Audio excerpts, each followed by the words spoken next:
Zora, Vienna, can you hear me? Yes, sir. Yes, sir. Vienna, Now we can. yeah. Did you all get any communication from the university? Any call? No, sir. No. No, Okay. sir, not yet. Okay, fine, fine. So, are the dates decided of No, that nothing is event? nothing is decided yet. Ah, Okay, but okay. the coordinator in the university wanted to speak to you all once. Okay, so I thought Mm-hmm. I have shared your numbers with her, and she might call you. You might receive a call from Dipti Shetty, madam, Dr. Dipti Shetty from the university. Okay. Okay, Okay, sir. yeah. Just inform Rashmi also the same thing. Okay, sir.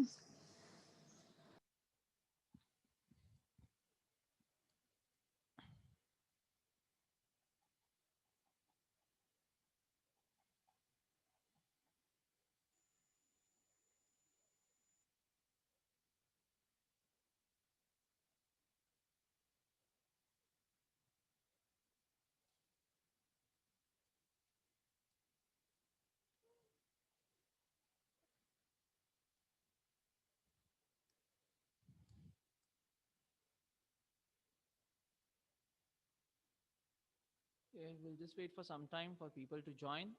Seven have joined so far.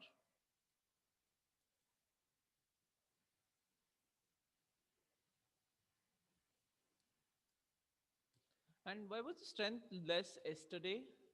I guess Zora also was not there. Vienna was not there. Vishakha was not there.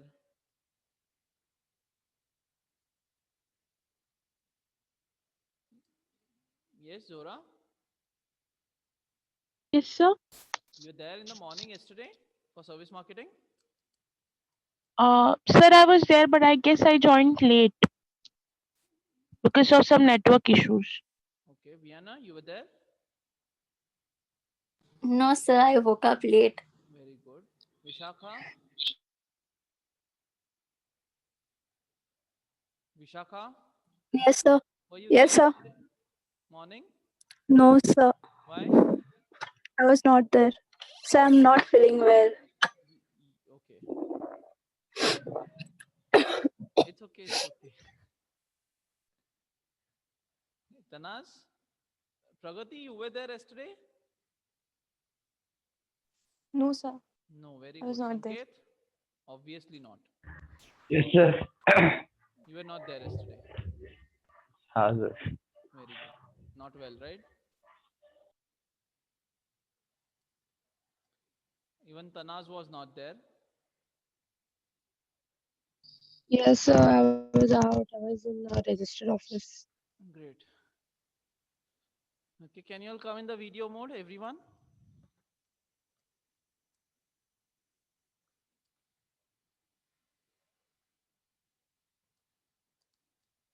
Everyone, please come in the video mode quickly.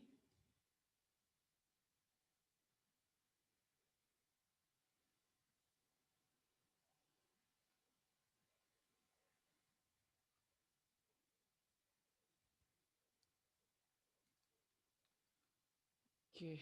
Right. Vishakha, Sanket, can you come in the video modes? Jasvina.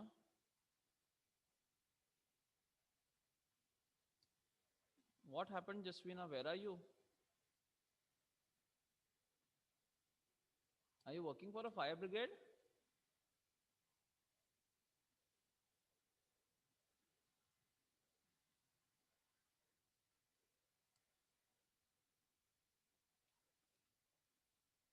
Okay, guys. Yesterday I started with the fourth unit. Fourth unit in service marketing, and there were hardly any students who have attended. I guess only 7 to 8 people were there who attended the class yesterday. Okay, so please make sure that you attend the classes so that whatever best possible can be delivered to you. Unless you attend the classes, you'll not be able to understand what has been taught. Okay, so please make sure that you attend all the classes. That's the only thing that is there in your life right now. You don't have anything else, because most of the faces that I see are from places where lockdown is also started now. right? Except Karnataka, most of the other states, they are starting with the lockdown, and you're not allowed to go anywhere, I guess, or they will start now. Okay, so that the only thing left to you is see our faces. Bad or good or bad doesn't matter. You have to see our faces. Okay, so at least you can do that work. Okay, and ensure that you attend all the classes. Okay, it's not that you have that freedom of not attending classes, and every time there's a reason of network issues, and every time you fall sick, I don't know, whenever you don't attend the first class you are sick, and second class suddenly you take some medicine and you are fit and fine. Good, please suggest me that medicine which you take, so that even if I feel something bad in the morning, I can take that medicine and come to the college. I don't take leave. Okay, yes. So around 12 people have joined now. Okay, so we'll get started. Let's share the screen. Just confirm if you can see the screen.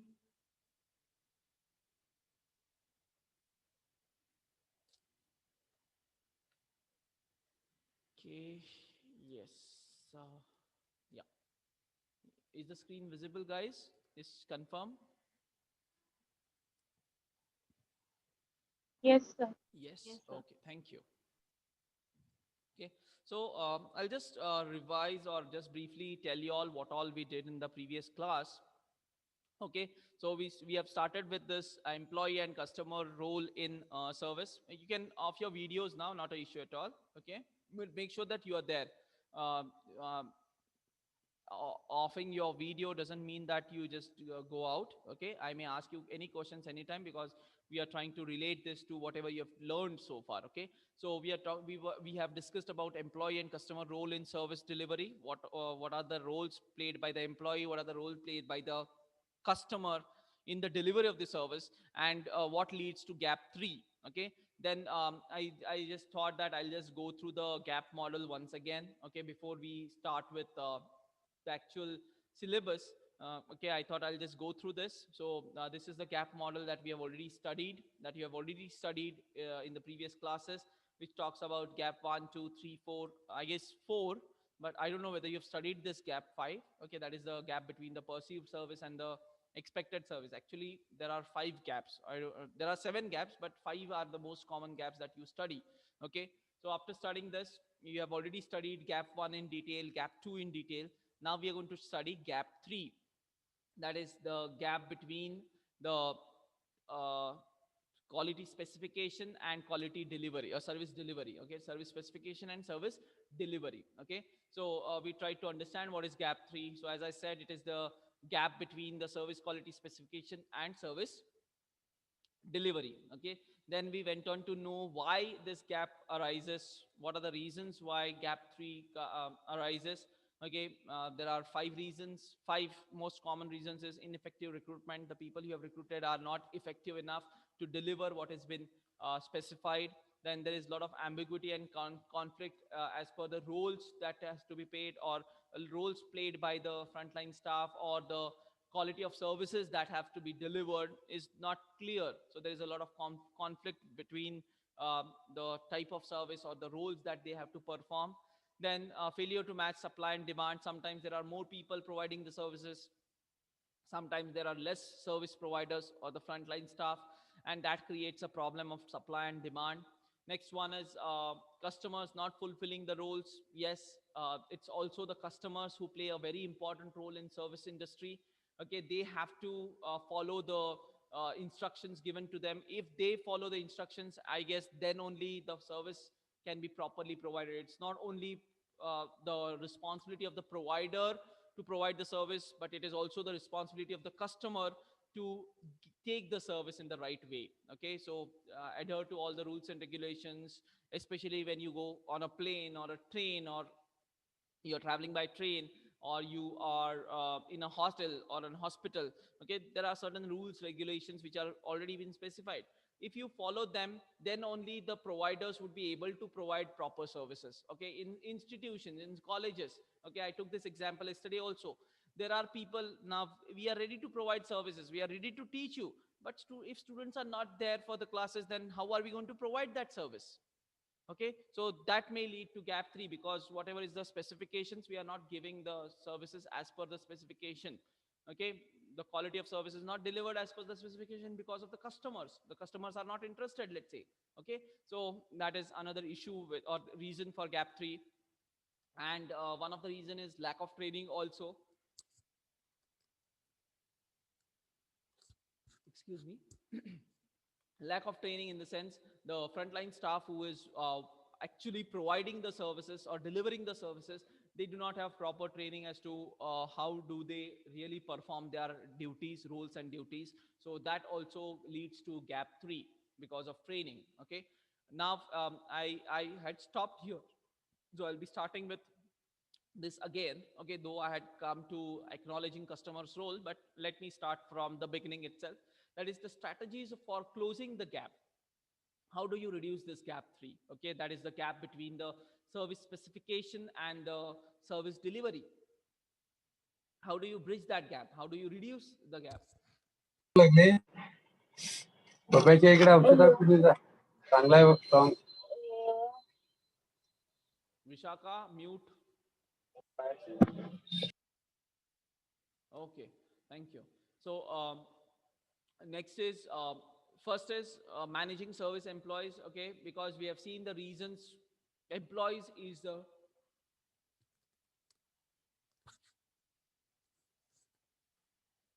okay, I'm really sorry.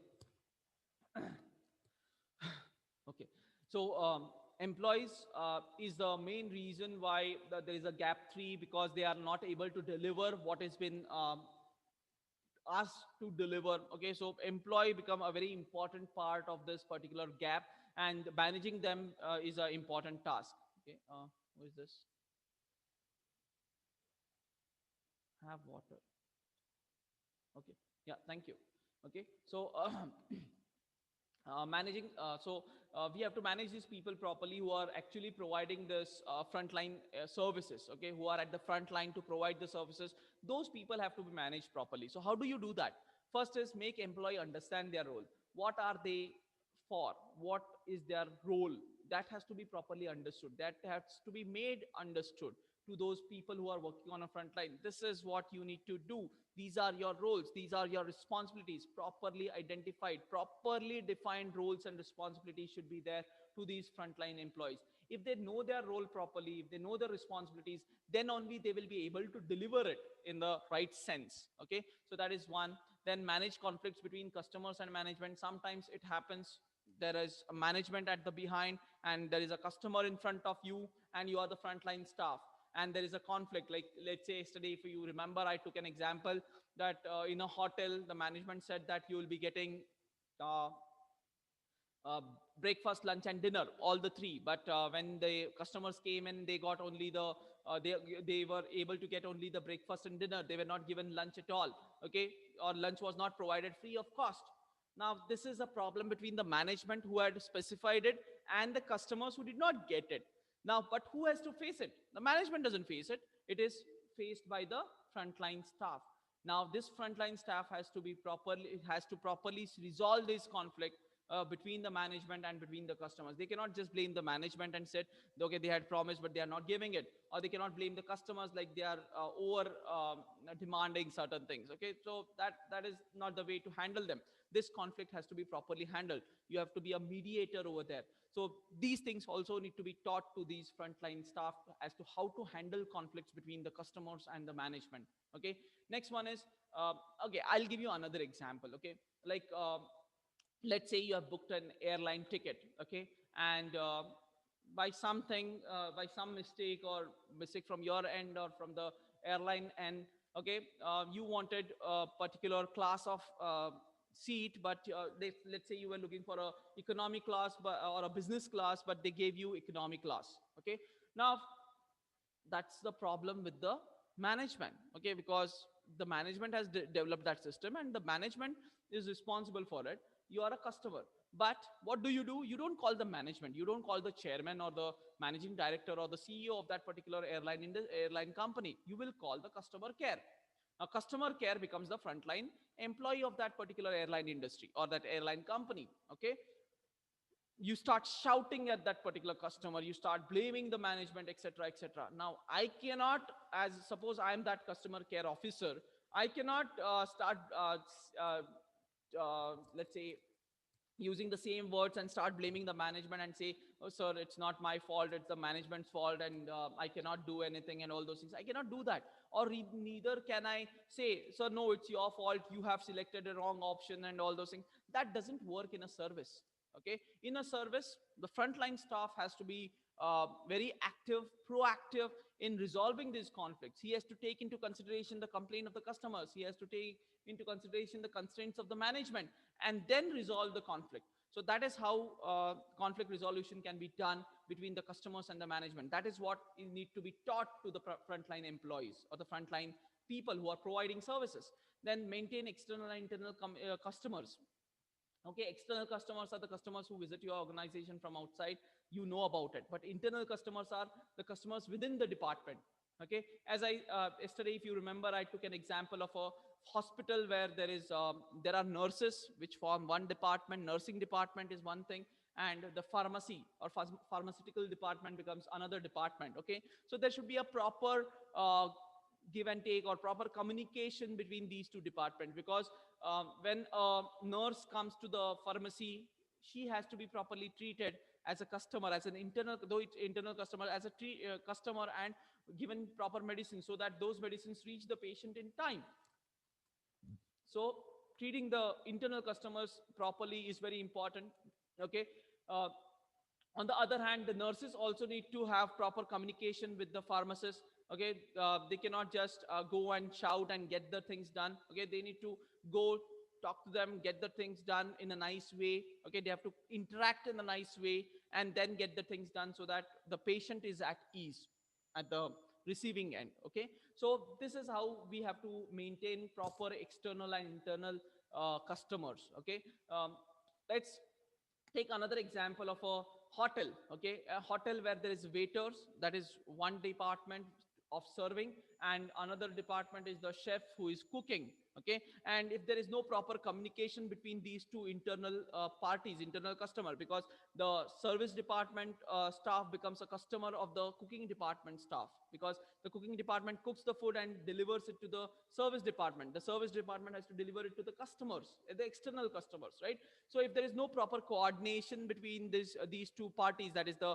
cooking department and the service department, again it creates a problem. So there should be a proper maintenance of proper communication and relationship between the internal as external as well as internal customers. Okay, so that is how you need to manage service employees. Okay, that is how you need to train the service employees. Okay, so that they manage the game, or they manage the whole show. Okay, next one is so are you clear with the first one, that is managing service employees? Any doubts here? Guys, are you clear? If you're clear, please give a thumbs up. If you're not clear, please unmute and ask.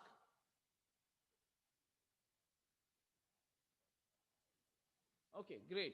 Okay, so second one is the second method of closing the gap 3 is acknowledging customers' role. Okay, so jeopardized due to service customer not performing their role. Okay, most of the services are have a problem, or they are shut because they stop because okay the customers are not performing their role properly. Like let's say you go to a hospital and they ask you to sit at a particular place, wait and for the doctor to come, and you're not doing that, you're just roaming around and all. The people over there, the employees of that hospital will not be able to provide you the proper services. Okay, you're just roaming around, you're not sitting at a particular place.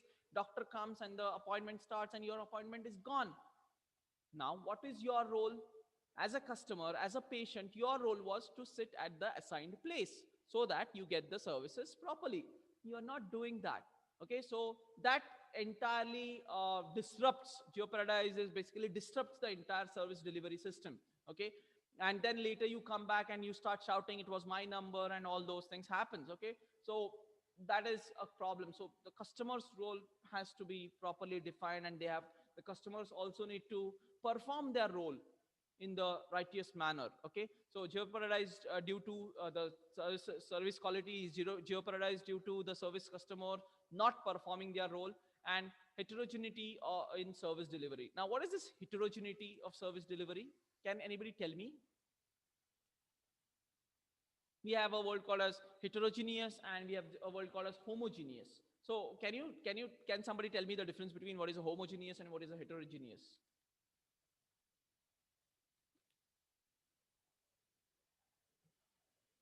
I'm talking to you, students.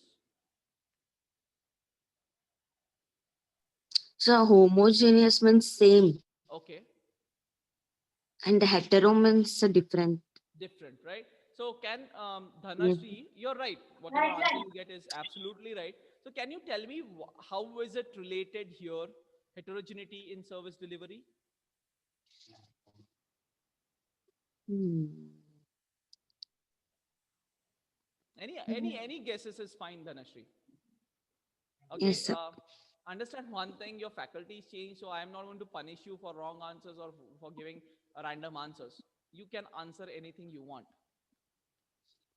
I'll decide whether it is correct or wrong. Go ahead.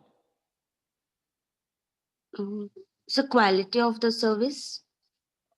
Not exactly quality of the service. Well, see, I'm talking about acknowledging customers' role, and there I'm saying heterogeneity in service delivery. Okay.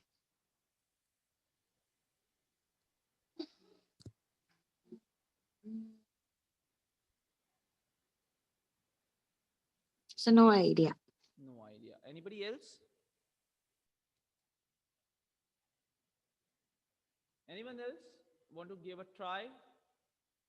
Pragati?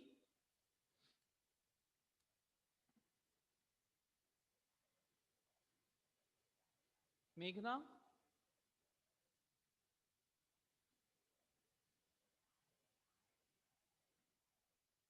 Hampan? Hampan, you want to try? No, sir, no idea. No idea. Nabhiraj? So it's a unique term. Sorry? So it's a it is described as the uniqueness of the service. Uniqueness of the service. Okay, go ahead, please. That's Explain. it, sir. That's it. That's it. That is the only thing that you got from the internet? Yes, sir. Very good. Okay, Tanaz?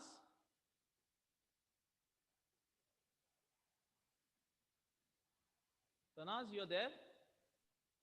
Yeah, yes, Yeah. Tanaz, can you throw some light on what is this? What might be this heterogeneity in service delivery?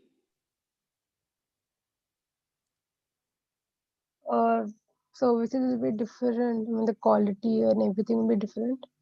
Okay. Yeah, so every service will have its own quality. Okay. Yeah, that's all Okay, I can. fine. Shrutika, you're there?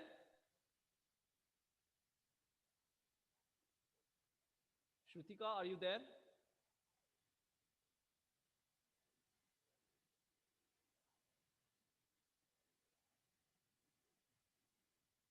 Jasvina, can you answer?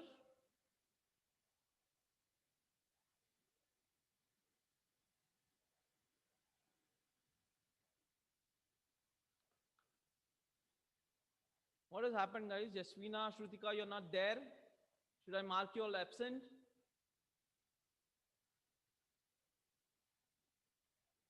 Akhila, are you there? Yes, sir. Akhila, can you throw some light on this? What this might be? So heterogeneity in the sense of variability, sir. Services may differ according to the customers. Very So different services for different customers as they uh, ask for, like, so if okay. they are ask for some customization, so Okay, different. great. Okay. Yes, that is what I was looking for. That is the answer that I'm looking for. See, first of all, every customer is different. The demographic of every customer is different, the behavior of every customer is different.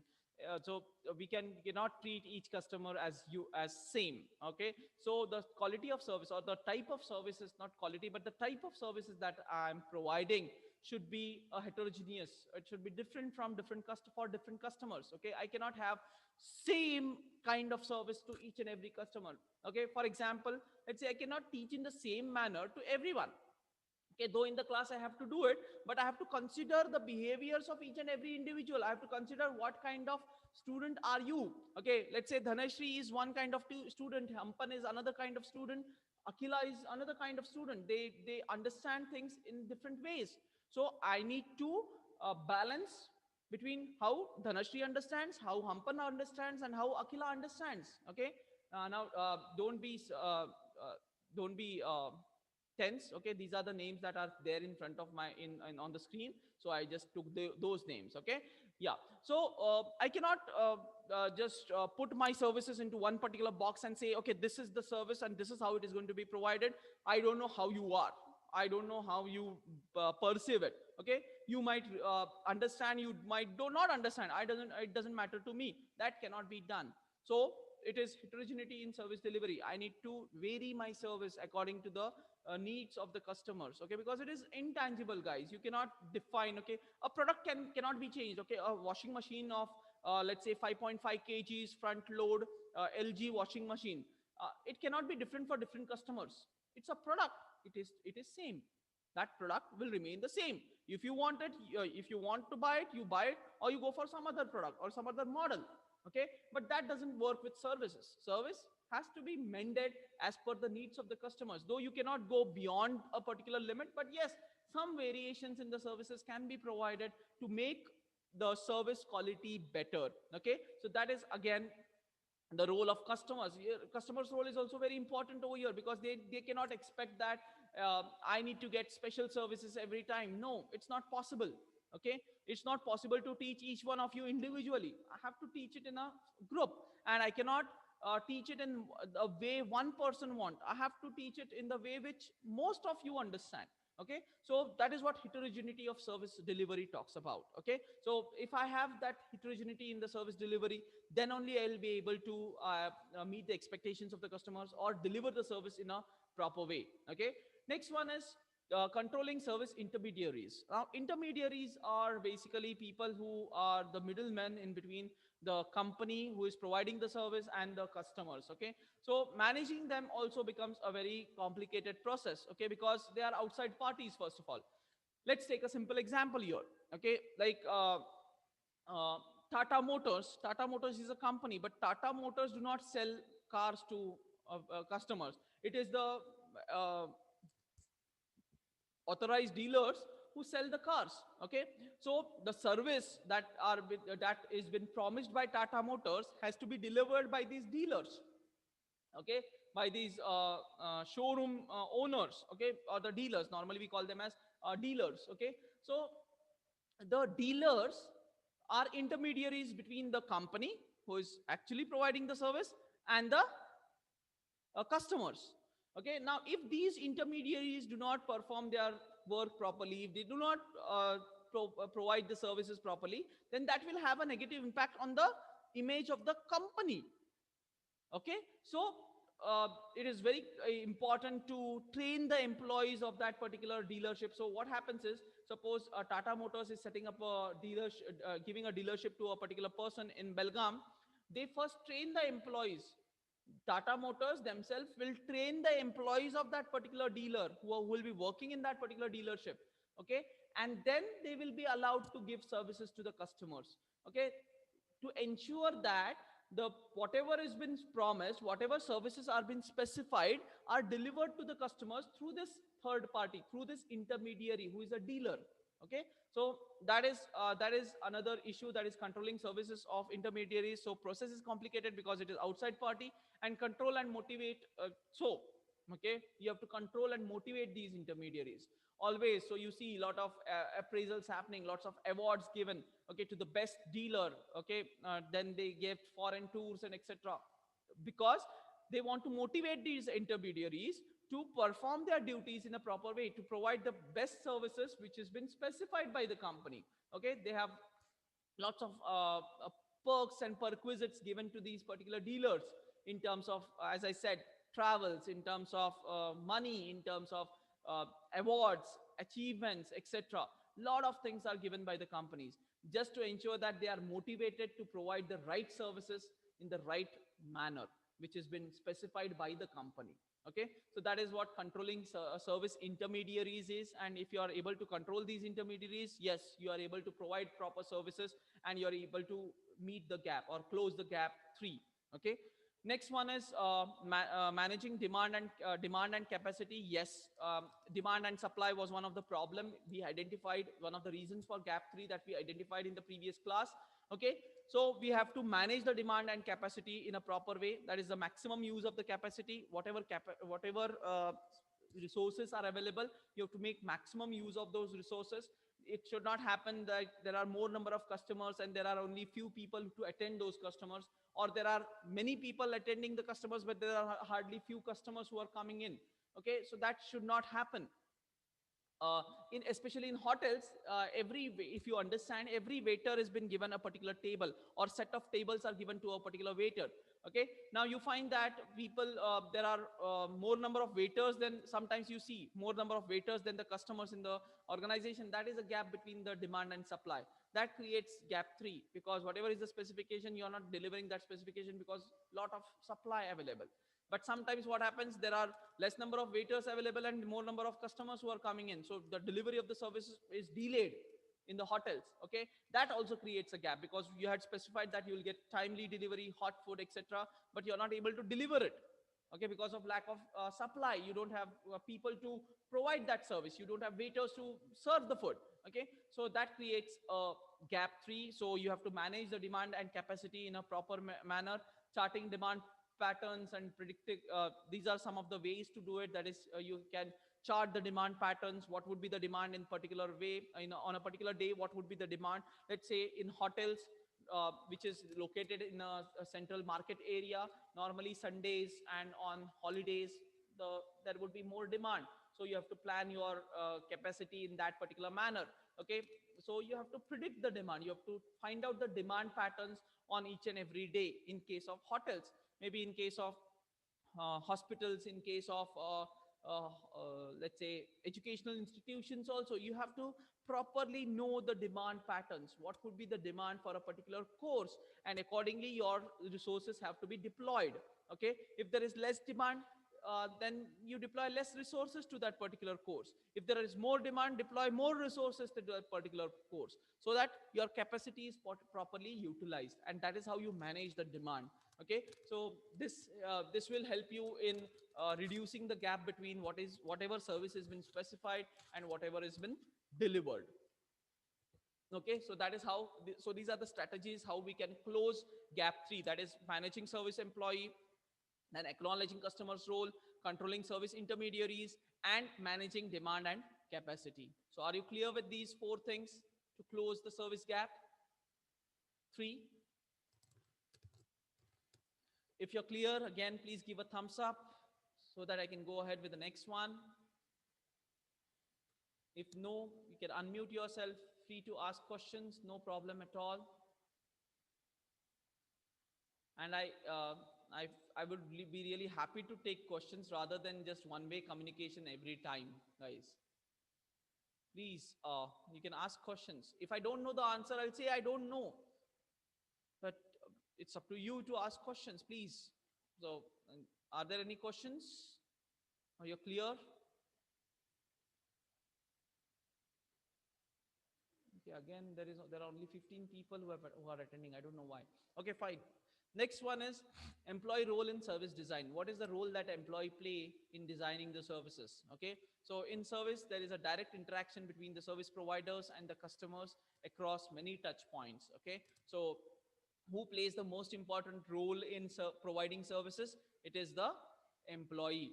Okay, who is the frontline employee who comes in contact with the customers at n number of touch points. Okay, so he is the one who should be involved into designing the services. The management cannot just sit at one particular place and then decide, okay, this is what is to be provided. These are the specifications, service specification. They cannot do that because they do not come into the direct contact with the customers. It is the employee, the frontline employee, who comes into the direct contact with the customers. Okay, and that, so he has to be involved into the decision making process of how the services, what kind of services to be provided, what quality of services to be provided, what is the specification of the services to be provided, etc. Okay, so that is how it has to be managed. Okay, next is okay, should we take this in the next class, I guess? Why is just give me 1 minute. Okay.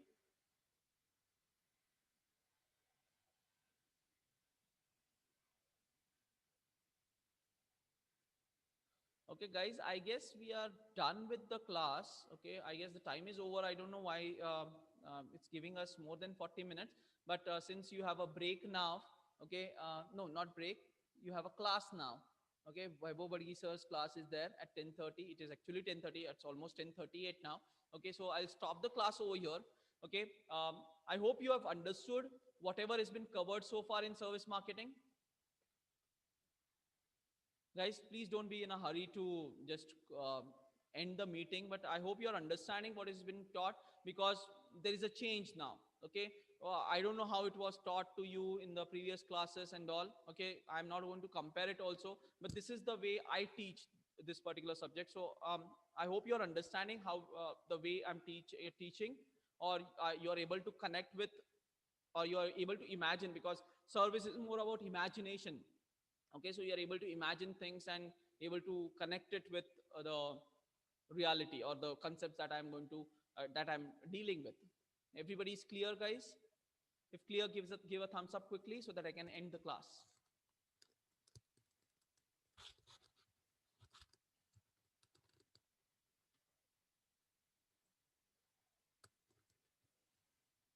Okay, guys, thank you.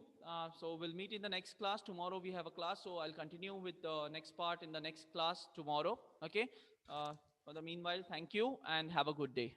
The Vaibhav sir will be continuing with the direct tax class now. Okay, thank you.